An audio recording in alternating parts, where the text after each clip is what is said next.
section. This is just showing you the preview of all the different graphics that are there, and then trying to use Illustrator efficiently and quickly to build this up. So using the rectangle tool along with the direct selection tool and the widgets to curve some of these pieces. The bowl is just a circular shape cut out with a shape builder, and then making a square to duplicate it, so that piece is duplicated. This top piece is just two circles with a rectangle using the ellipse, and this time using the blend tool for the squares, so two shapes apart from each other.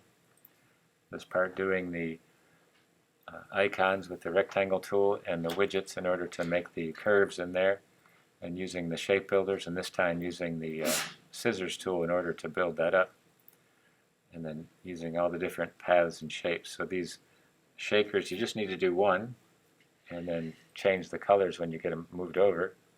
So it's kind of a combination of these items, separating it that way. The spatula, just a rectangular shapes all the way through.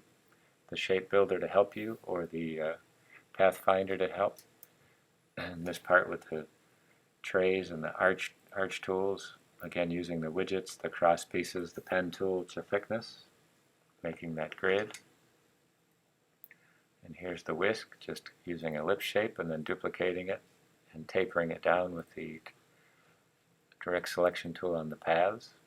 This little cupcake shape is just rectangulars shape drop down, and using the shape builder again to help build those up.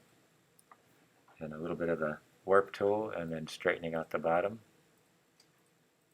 So it kind of makes a nice quick shape. Duplicating it, change the color. Rectangle with the widgets on three pieces for the rolling pin. And the oven mitt, just kind of using the pen tool. Shape tool for the bottom. This is just the stroke, making a group, 45-degree angles, flipping it over. We'll come back to that. Cupcake, just doing the shapes and duplicating them. Number of shapes with the stroke outlined, made into a shape, and again using just the duplicate to group that down. And here's the grid, just flipping it over, making a pattern, and then doing an offset of the outside of the mitten and using that as a layer mask on top. And then these pieces, three circles and a rectangle, make that shape, combining that.